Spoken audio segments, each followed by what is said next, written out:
गाड़ी चला था नदी मिला वह दिया। उसके बाद सब मारना शुरू कर गाड़ी पर से खींच कर। कहाँ पे? कौन सा? धनहारा वो खेत है सर।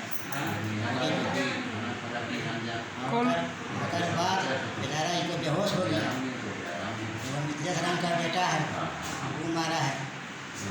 वो राजो राम के है और सिंह चौकीदार जोगी राम, ये अपना दिया।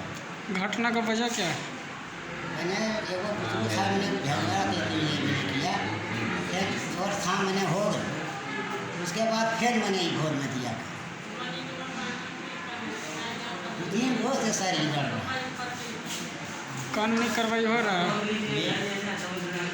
कानूनी कार्रवाई हो रहा है? सर पहले वहाँ जाइए शेखपुरा पे।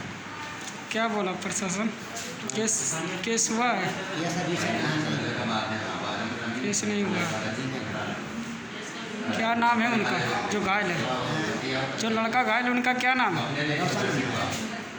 आप उनके? हम उसका पिताजी। आपका नाम? अशोक।